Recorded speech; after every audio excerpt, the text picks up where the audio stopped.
Hello and welcome to Maltbox, the non-chill filtered whisky blog.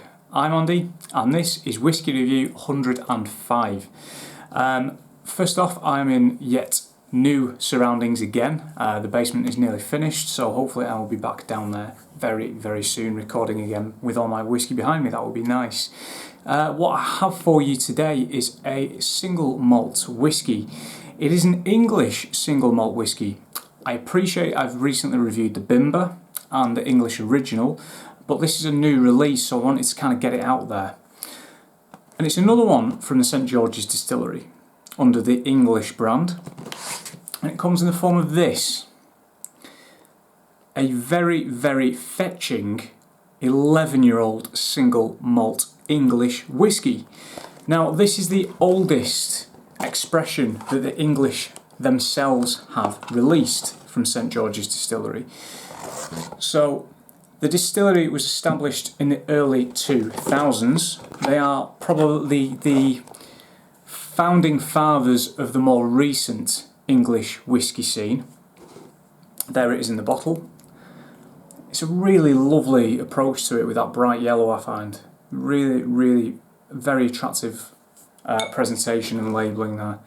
As it sounds, this is 11 years old. This is bottled at 46%. It is non-chill filtered and it does not have any added colour. Oh, lovely noise. So I said that this is the oldest expression that they've released. I mean, there was a single cask released by North Star that was 11 years old, but this is the oldest official bottling that they have released so far. I believe they also themselves released a 10-year-old single cask last year in 2019. Now the distillery itself, it's got older stocks than 11 years old. I think the oldest stocks they've got is either 13 or 14 years old off the top of my head. Don't quote me on that, but I believe that is the oldest stock that they have at the moment. So ultimately, there could well be older whiskies in here. Don't forget that 11 years old is the youngest whisky that is going into this bottling. That is the age of the youngest spirit. That is not an average number, that is the youngest. So natural colour, really sort of nice pale gold. It is darker than the original, which is obviously no age statement bottling. This was matured in a combination of first fill and second fill ex-bourbon casks. On the nose, I'll give it a little swirl.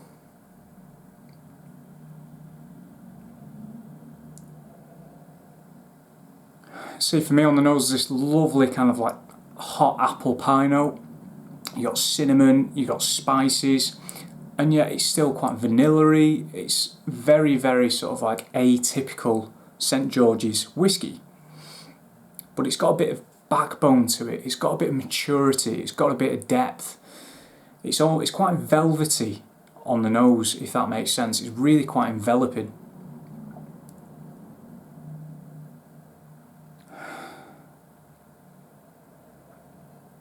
Again, kind of warm pastries, spice, a little bit of pepper, some lemon zest in there as well, which is something you do tend to find, or I certainly find, through the English range of whiskies. And again, going back to the branding there, a really nice, bright, vibrant presentation there that will really make it stand out.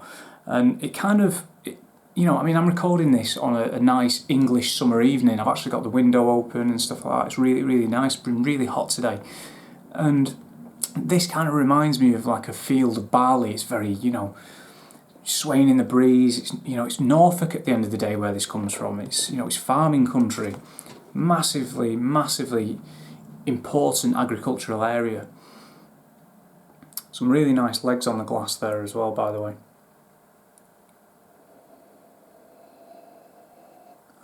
Lovely cereal note.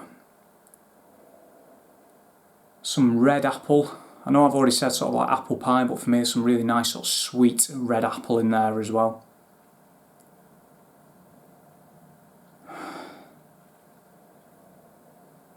Maybe some sort of like sponge cake or something like that, like a Victoria sponge cake.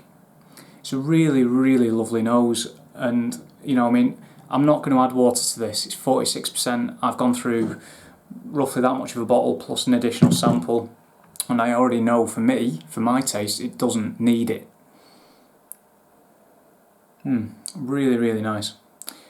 On the palate,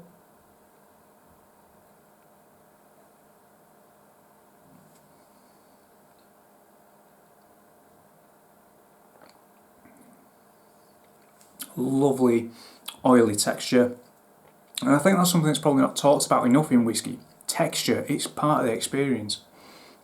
It's chewy, it's thick. On the palate, you've got this, again, lovely cereal note, but not raw, not sort of young whiskey raw cereal. We're talking like really nice warming cereal note. You've got the vanilla on there again. It's quite creamy on the palate as well, particularly going into that finish. It's quite herbaceous in that finish as well, interestingly. It's another dimension. I didn't really get too much herbal qualities on the nose initially, but certainly in the finish is a really nice sort of dried herbaceous quality.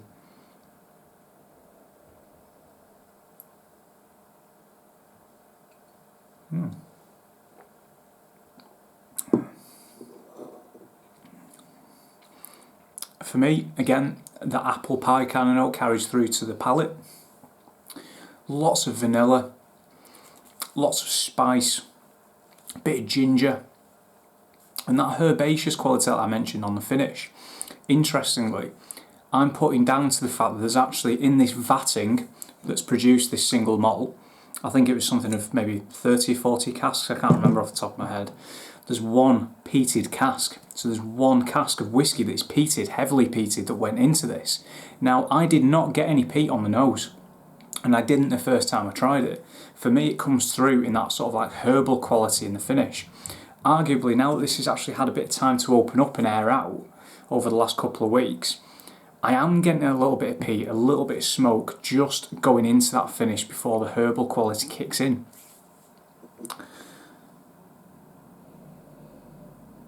But I'm just not getting it on the nose. It's not a bad thing. For me, it kind of shows it's quite, it's obviously a well-crafted whiskey. It's a whiskey of two halves. It's very harmonious. Do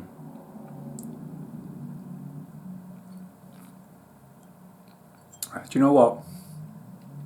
That is a whiskey that I would happily sit there and just plough through a bottle of it. Not in one night. I do encourage drinking responsibly, obviously, but it is a lovely, lovely dram. That is actually my favourite English, should I say, expression so far, and it was a real pleasure to try this with Roy on the Aquaviti live stream last week, where we covered the English whiskey scene. I had a great time, so thank you very much again to Roy for letting me come on the show and chat with you. It was great fun. And overall, for me, this is a fantastic whiskey. I love it. I really do love it. It's lovely, and it goes to show the diversity in the English whiskey scene. This is a completely different beast from the Bimber releases that I have tried so far. It's completely different again from the Cotswolds releases that I will be reviewing shortly as well. And it's just really amazing to see. It's fantastic to see this one unit, sort of like united whiskey scene. They're not competing or anything like that. It's just all these distilleries coming together to further the common goal. It's great. I love it. So this retails at £59 or £60 depending on where you look, which admittedly is probably higher than the rest of the English range apart from the single casks. I think the original costs around 35 off the top of my head, and the smoky in sort of late 30s, 40. But for me, this is well worth a step up. You've got the age statement on there, which will give a lot of people comfort, which I think is something that went against them a little bit, particularly in the early years. I tried the Chapter 6 years and years ago. It was a 3-year-old whiskey, and all I could say at the time was it's raw, but it's got potential. And I think this is the example of what that potential has become. It's exactly what I expected and what I was hoping for from this distillery. So, great whiskey, guys. And once again, please do feel free to subscribe. I am also on Twitter at Maltbox and Instagram at Maltbox Whisky. Thank you very much for watching. See you soon.